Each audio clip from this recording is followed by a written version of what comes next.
சொன்னோன்னே என் புள்ள இப்படி துடிச்சு போகுது. எனக்கு உண்மை தெரிஞ்சா நான் என்ன பண்ணுவேன்? அம்மா, நெஞ்சு வலிக்குது. ஆ ஆ முருகேசு, ஐயோ, டேய் டேய் கண்ணா, டேய் தண்டி எடுத்துட்டு வாங்கடா.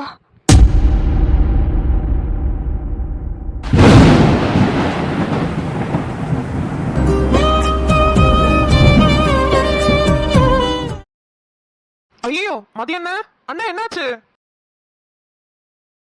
டேய் சேகர், இங்க வா. மதியம் என்ன மயக்கம் போட்டு கீழே விழுந்துட்டாங்க. ஆஸ்பத்திரி கூட்டிட்டு போன வண்டி எடு.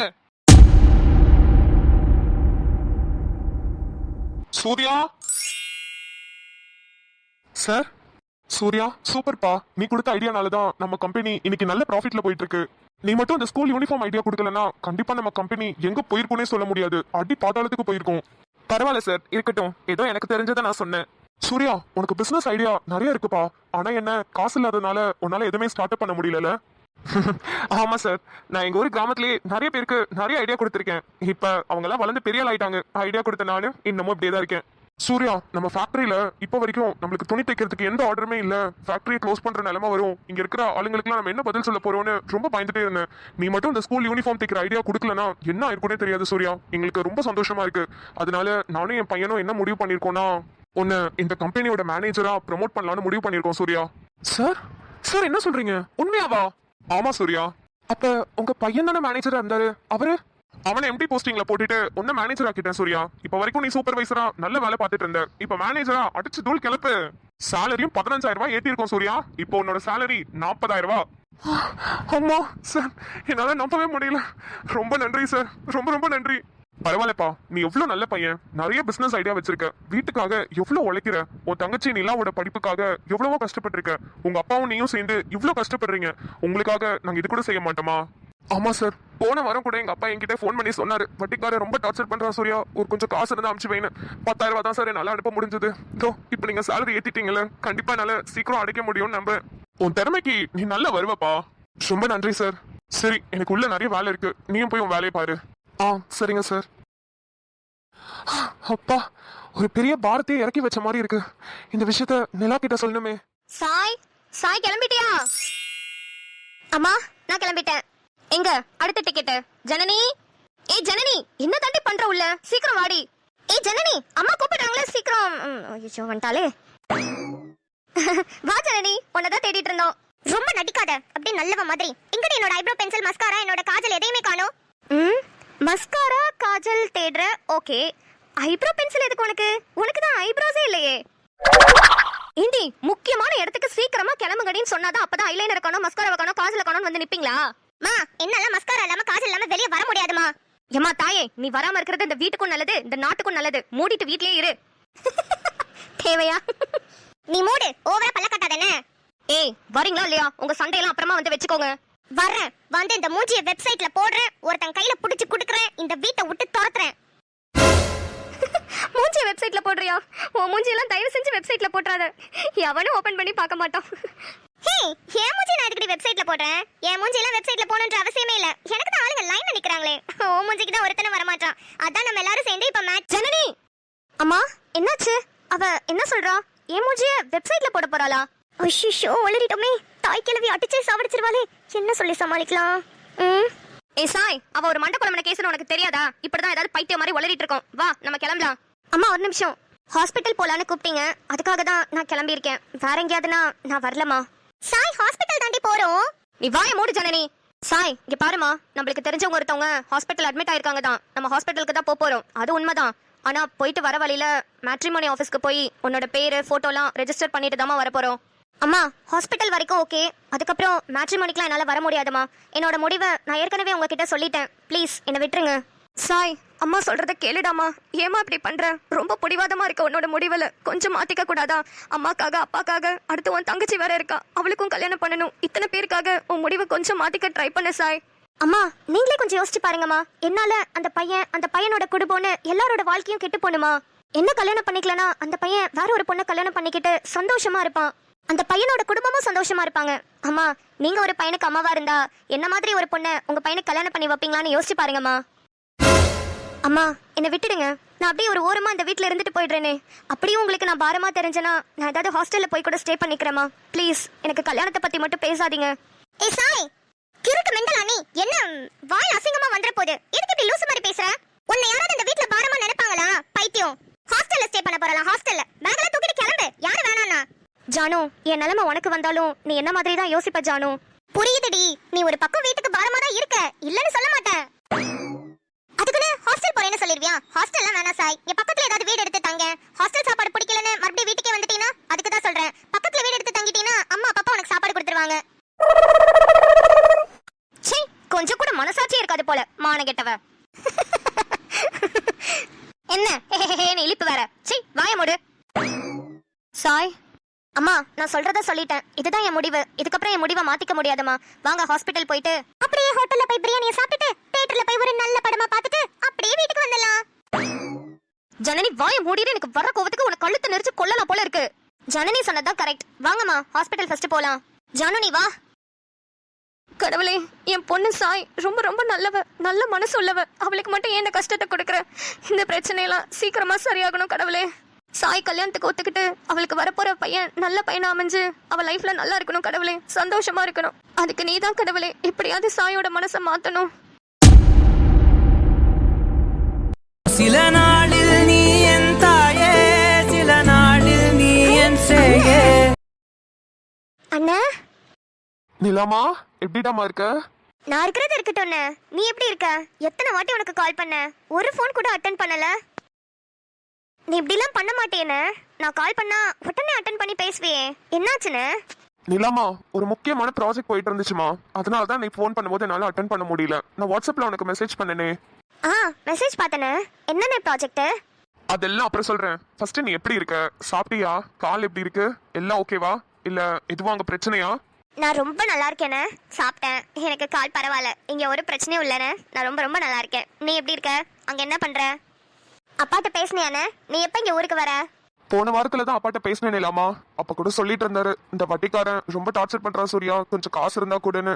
அந்த டைம்ல 10,000 ரூபாய் காசு இருந்துச்சுன்னு அனுப்பிச்சு விட்டேன். ஆனா இப்போ ஒரு முக்கியமான ஒரு நல்ல விஷயம் சொல்றதுக்காக தான் கால் பண்ணேன். என்ன விஷயம்னு? ஓய் வாண்டு மாமா, உன்னை படிக்க தானே சொன்னேன், படிக்காம யார்கிட்ட போன் பேசிட்டு இருக்க? நிலா, யாருமா அது? அந்த பொறுக்கி ஆதித்யாவா? அண்ணா ஒரு நிமிஷம் சும்மா இரு. மாமா, நான் எங்க அண்ணன் கிட்ட பேசிட்டு இருக்கேன், சூர்யா கிட்ட. ஓ சரிடாமா, அப்ப நீ பேசிட்டு படி. ஃபுல்லா முடிச்சதுக்கு அப்புறம் எனக்கு ஒரு கால் பண்ணு, நான் அப்புறம் வந்து உனக்கு கொஸ்டின் கேக்குறேன். ஓகே மாமா. இவன் எதுக்கு நம்ம தங்கச்சி கிட்ட இவ்ளோ அதிகாரமா பேசிட்டு இருக்கான்? அண்ணன் என்னண்ணே, மாமா நிக்கும் போதே அவரை பத்தி தப்பா பேசுற? அவர் என்ன நினைக்க மாட்டாரு? அவன் என்ன வேணா நினைச்சிட்டு போட்டோம் நிலா. அவன் இப்படிதான் மத்தவங்கள பேசும்போது நினைச்சானா? எவ்வளவு தூரம் நம்ம அப்பாவெல்லாம் அவமானப்படுத்தி இருக்கான், இதெல்லாம் உனக்கு தெரியாது நிலா. அண்ணே அதெல்லாம் அப்போ, இப்ப மாமா டோட்டலா மாறிட்டாருன்னு. என் மேல இவ்வளவு பாசமா இருக்காரு தெரியுமா? அது வேணுமா இது வேணுமான்னு பார்த்து பார்த்து பண்றாருன்னு. எனக்கு ரொம்ப கம்ஃபர்டபுளா இருக்கு இந்த வீட்ல. ஏதோ புதுசா நம்ம இந்த வீட்டுக்கு வந்த மாதிரியே தெரியல. மாமா நல்லா பாத்துக்கிறதுனால ரொம்ப நல்லாவே இந்த வீட்ல தான் வளர்ந்த மாதிரி ஒரு ஃபீல் ஆகுது. அந்த அளவுக்கு நல்லா பாத்துக்கிறாருன்னு.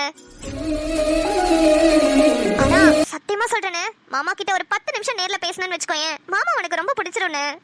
அந்த அளவுக்கு நல்ல கேரக்டர் தான் மாமா. ஆமா, ஏதோ முக்கியமான விஷயம்னு சொன்னேன், அதை மறந்துட்டு மத்ததெல்லாம் பேசிட்டு இருக்கோம். சொல்லுண்ணே, என்ன விஷயம்? அது ஏ நிலமா, இரு, அப்பா லைன்ல வராரு, கான்ஃபரன்ஸ் போடுறேன், அவர்கிட்டயும் சேர்த்து இந்த விஷயத்த சொல்லிடுறேன். நம்ம 2 பேரும் பேசிட்டு இருக்கோம்னு அப்பாக்கு எப்படியோ தெரிஞ்சிருச்சு, உடனே ஃபோன் போட்டாரு. சரி சரி கனெக்ட் பண்ணு. அதான்.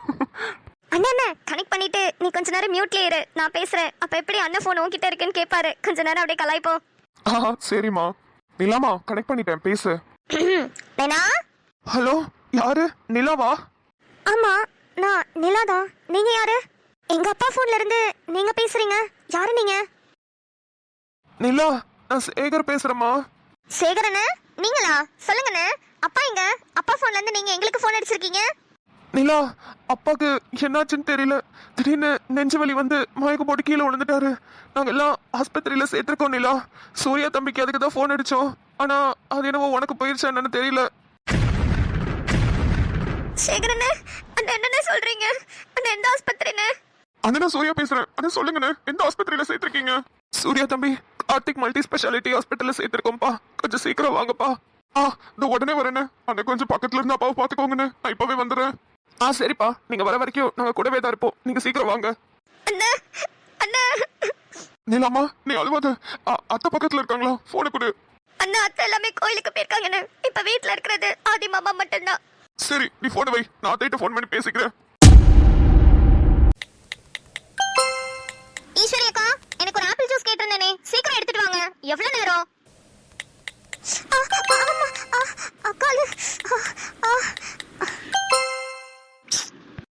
ஒரு மெசேஜ் கூட ஒழுங்கா பண்ண முடியல, டிஸ்டர்ப் பண்ணிக்கிட்டு. கீர்த்தனா கீர்த்தனா, இங்க பாரு. கீர்த்தனா, சீக்கிரம் ஆதி மாமாவை கூப்பிடு ப்ளீஸ். ஒரு எமர்ஜென்சி, சீக்கிரம் வெளியே போகணும் ப்ளீஸ். கீர்த்தனா, ஏன் உனக்கு வாய் இல்லையா? எப்ப பாரு ஆதி மாமான்னு பின்னாடியே திரிவல, நீ கூப்பிடு. கீர்த்தனா, மாமா மேல இருக்காரு, ஹெட்போன் போட்டிருக்காருன்னு நினைக்கிறேன். கூப்பிட்டு பார்த்தேன், கேட்கல. என்னால மாடி ஏறி கூப்பிட முடியாது, எனக்கு கால் வலிக்குது, உனக்கு தெரியும்ல. ப்ளீஸ் நீ போய் கூப்பிட, இல்லைன்னா கால் பண்ணி அது கூப்பிடு. பதட்டத்துல என் போனை மேலே வச்சுட்டு வந்துட்டேன். கீர்த்தனா ப்ளீஸ் சீக்கிரம் கூப்பிடு, ஒரு எமர்ஜென்சி. மேடம்க்கு அப்படி என்ன எமர்ஜென்சி? வேலை பார்க்குற இடத்துல எங்க அப்பாக்கு நெஞ்சு வலி வந்துருச்சு, அவரை ஹாஸ்பிட்டல் அட்மிட் பண்ணிருக்காங்க. சீக்கிரம் கீர்த்தனா ப்ளீஸ், நான் ஹாஸ்பிட்டலுக்கு உடனே போகணும். ஆதி மாமாவை கூப்பிடு. ஹலோ, என்னன்னா உன் வீட்டு வேலைக்காரி நினைச்சியா? நீ ஆர்டர் போட்டோன்னே நான் போய் உன் வேலையெல்லாம் பண்றதுக்கு? போடி, உனக்கு வேணா நீயே போய் கூப்பிட்டுக்கோ. கீர்த்தனா, என்ன வாய் ரொம்ப நீளுதே? இன்னொரு வாட்டி இது மாதிரி பேசுன பல்ல கழட்டி கையில கொடுத்துருவேன். ஆதி, என்ன அரை பத்தலையா? இன்னொன்னு வேணுமா? நிலா, வா போலாம். சரி மாமா. அம்மா, கண்ணு பழுத்து பல்லெல்லாம் கலண்டு வர மாதிரி இருக்கே, என்ன அற. ஷோ, நிலா ப்ளீஸ் அழுவாத. இல்ல மாமா, நான் அப்பதான் பேசிட்டு வச்சேன். எனக்கு ஒரு மாதிரி மனசு கஷ்டமாவே இருந்துச்சு, அதனாலதான் அப்பாக்கு ஃபோன் பண்ணேன். அவர் நல்லா தான் என்கிட்ட பேசினாரு. பேசி வச்சுட்டு நான் படிக்க ஆரம்பிச்சிட்டேன். அப்பதான் கரெக்டா அந்த மாதிரி நியூஸ் வந்துச்சு. திடீர்னு இப்படி சொன்னா எனக்கு என்ன பண்றதுன்னு தெரியல மாமா. அவ்வளவு நேரம் என்கிட்ட பேசினாரு. வேலையெல்லாம் முடிச்சுட்டு வீட்டுக்கு போய் ஃபோன் பண்றேன்னு சொல்லிட்டு தான் வச்சாரு. திடீர்னு என்ன இருக்கும் மாமா? ஒன்னும் இருக்காது நிலாமா, அதான் கரெக்டான டைம்ல அங்க வேலை பார்த்தவங்க எல்லாரும் ஹாஸ்பிட்டல் கூட்டிட்டு போயிட்டாங்கல்ல. அதுவும் இல்லாம கார்த்திகோட மல்டி ஸ்பெஷாலிட்டி ஹாஸ்பிட்டல் தான். கார்த்திக் எவ்வளவு பெரிய டாக்டர்னு தெரியும்ல. உனக்கு கூட அங்கதானே ட்ரீட்மெண்ட் பார்த்தோம். நல்ல ஹாஸ்பிட்டல், நல்ல டாக்டர், கண்டிப்பா உங்க அப்பாவை காப்பாத்திடுவாரு. நீ ஒன்னும் கவலைப்படாத. அதெல்லாம் ஓகே தான் மாமா. ஆனா அப்பாக்கு எதனால இப்படி ஆச்சு? ஏன் திடீர்னு ஹார்ட் அட்டாக் வரணும்? நிலா, உங்ககிட்ட அப்பா போன்ல பேசினாங்கன்னு சொன்னீல, வேற எதுவும் சொன்னாரா? அப்பா எதுவும் சொல்லல மாமா.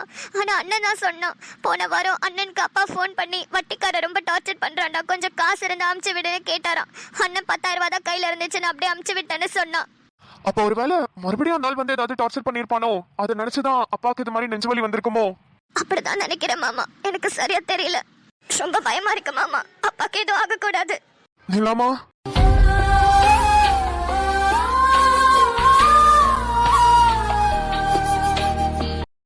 அழாதடாமா, அப்பாக்கு ஒன்னும் ஆகாது. நான் இருக்கேன்ல, நான் எல்லாத்தையும் பாத்துக்கிறேன்.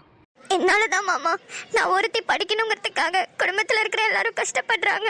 நான் பேசாம பண்ணி பாட்டிடவா? நிலா, இன்னொரு வாட்டி இப்படி பேசுன அட்டி வாங்குவ. உன்னோட கனவு, உன்னோட பேஷன், உன்னோட எய்ம் எல்லாமே டாக்டர் ஆனுங்கிறது தான். அதை போய் விடுறேன்னு சொல்ற? வேற என்ன மாமா பண்றது? என்ன மாதிரி ஏழைங்கெல்லாம் இது மாதிரி பெரிய கனவுக்கு ஆசைப்படக்கூடாது போல. என் படிப்பா, அப்பாவோட உயிரா, அண்ணனோட உழைப்பான்னு இத்தனையும் நான் பார்க்க வேண்டியதா இருக்கு மாமா. இது எல்லாத்தையும் பார்க்கும்போது எனக்கு எங்க அண்ணனும் எங்க அப்பாவும் தான் முக்கியமா தெரியுறாங்க. நிலாமா, இப்படி பேசாதமா, எனக்கு ரொம்ப கஷ்டமா இருக்கு. எப்போதுமே உன்னை துருன்னு சிரிச்சுட்டே பார்த்துட்டு இப்ப இவ்வளவு தூரம் கஷ்டப்படுறத பார்க்கும்போது ரொம்ப ஒரு மாதிரி இருக்கு. நிலா, நீ என்ன நம்புறல? அப்போ இப்போல இருந்து உன்னோட எல்லா பிரச்சனையும் சரியாயிடுச்சுன்னு நினைச்சுக்கோ. எல்லாத்தையும் நான் பாத்துக்கிறேன் நிலாமா, நான் இருக்கேன் உனக்கு.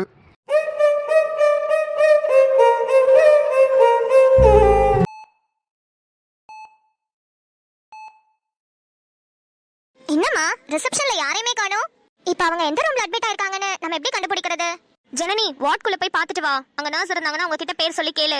இது ஐயோ, நானா போலப்பா. அங்க ஆக்சிடென்ட் கேஸ், அந்த கேஸ், இந்த கேஸ்னு எல்லா கேஸும் இருக்கும். எனக்கு பயமா இருக்கு. மா, நீ வா, நம்ம போயிட்டு வரலாம்.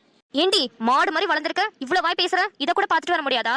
சாய், நீ இங்கே நில்லுமா. ரிசப்ஷன்ல யாராவது வந்தாங்கன்னா சாரதான்ற பேஷண்ட் எங்க அட்மிட் ஆயிருக்காங்க, எந்த வார்டன் மட்டும் கேட்டுட்டு வா.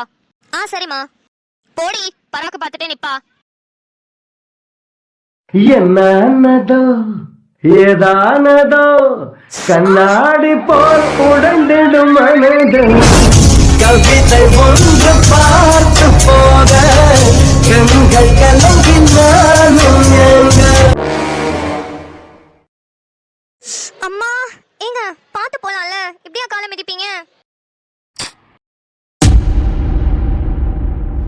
என்ன மனுஷன் அவரு காலை மிதிச்சிட்டு ஒரு கர்ட்டசிக்கு கூட சாரி கேட்காம போறாரு. ஐயோ பர்ஸ கீழே விட்டுட்டு போயிட்டாரே. ஹலோ ஏங்க நில்லுங்க. இங்க தானே போனாரு, அதுக்குள்ள ஆளை காணோம். எங்கிட்டு போயிருப்பாருன்னு தெரியலையே. Hello BTS Suga, happy birthday to you. A special mention from Sureka dear.